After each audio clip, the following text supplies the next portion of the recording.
Imagine a world where royal gifts spark conversations about the future of our planet.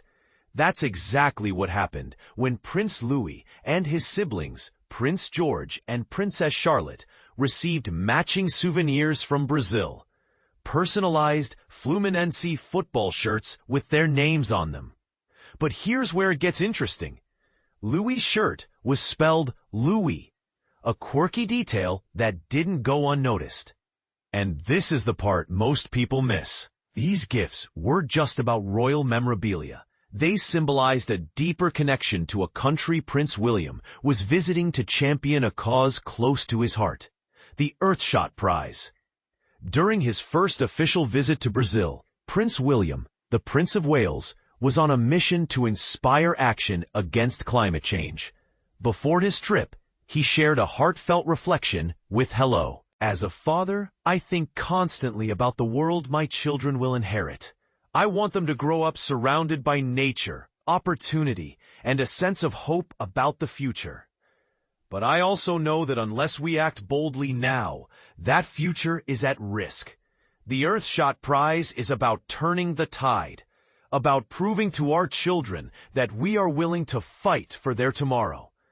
These words weren't just a statement.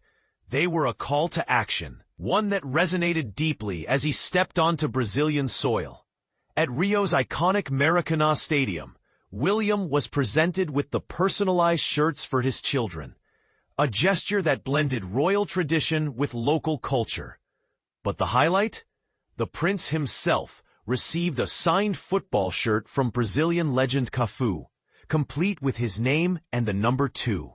Here's where it gets controversial. While William was clearly overjoyed to meet Cafu, some might argue whether such high-profile events truly drive meaningful environmental change, or if they're just symbolic gestures. What do you think? The prince didn't just pose for photos. He rolled up his sleeves, or rather his chinos and sustainable trainers, and got involved. He chatted with community leaders and young people from local football programs that use the sport to build resilience, foster inclusivity, and provide mental health support.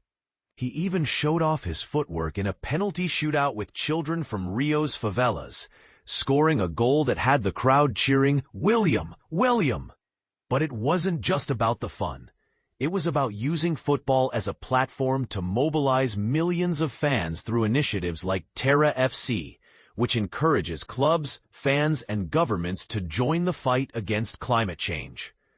In a moment that could inspire or divide opinions, William told young leaders during a Generation Earthshot session, "I don't want to tell you what to do.